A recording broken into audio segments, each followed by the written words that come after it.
আমরা কতটুকু সুস্থ এটা শুধু আমাদের ডাক্তাররাই বলতে পারবে, যে আমাদের জীবনটা আমরা হাসপাতালে কাটাচ্ছি। আমাদের জন্য এরকম 20টা হাসপাতাল করলো, আমাদের ভাইদেরকে কখনো সুস্থ করবে পারবে না, কারণ আমরা চিরতরে অন্ধ হয়ে গেছি, এটা আমরা বুঝে গেছি। আমাদের এই চোখ আর কখনো ফিরে আসবে না, আমরা এই চোখ আর কখনো দেখতে পারবো না। কিন্তু রাষ্ট্রের কাছে আমাদের আহামরি কোনো চাহিদা ছিল না। আমরা কখনো আহতরা বলি নাই যে আমাদেরকে রাষ্ট্রের গুরুত্বপূর্ণ কোনো দায়িত্ব নিয়ে দাঁড়া করান, বা আমরা যে কোটার জন্য আন্দোলন করেছি আমাদেরকে ওই কোটায় নিয়ে দাঁড়া করান।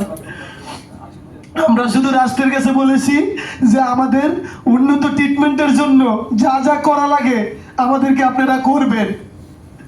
আজকে এই যে 2024 আমরা শেষ করেছি প্রথম দিক, আর 2000 লাস্টের যে দিক থেকে এখন 2025 পর্যন্ত, এই পর্যন্ত আমাদের জীবনটা শুধু বেদনায় যাচ্ছে। মার দেখা পাই না, বোনের থেকেও পাই না, বাবা মা ছেলে সন্তানেরকে আরো দেখা পাই না।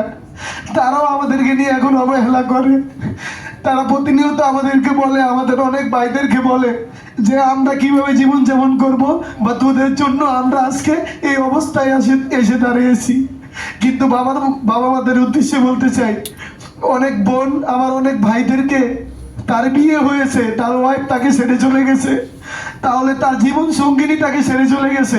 এই রাষ্ট্রের জন্য, আপনাদের এদেশের জনগণের জন্য, আপনাদের ভালোবাসায় আমরা সবকিছু ত্যাগ করেছি। আপনারা কেন আমাদেরকে অস্বীকার করবেন? এই জুলাই গণ অভ্যুত্থানকে অস্বীকার করবেন? এই জুলাই গণ অভ্যুত্থানে এই ফ্যাসিস্ট হাসিনা তো এই দেশ থেকে গেছে। আজকে আপনারা সুশীল ভাষায়, সুশীল সমাজে বসে আপনাদের নিজেদের সম্পূর্ণ কথাগুলো বাংলাদেশ মিডিয়ার মাধ্যমে সকল জনগণের কাছে আপনারা তুলে ধরতে পারতেছেন।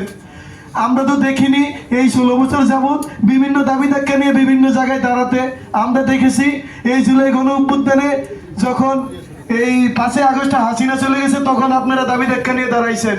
তাহলে এই গণ অভ্যুত্থানের যোদ্ধাদেরকে আপনারা কখনো যেন অস্বীকার না করেন, এই গণ অভ্যুত্থানকে যেন আপনারা কখনো ভুলে না যান।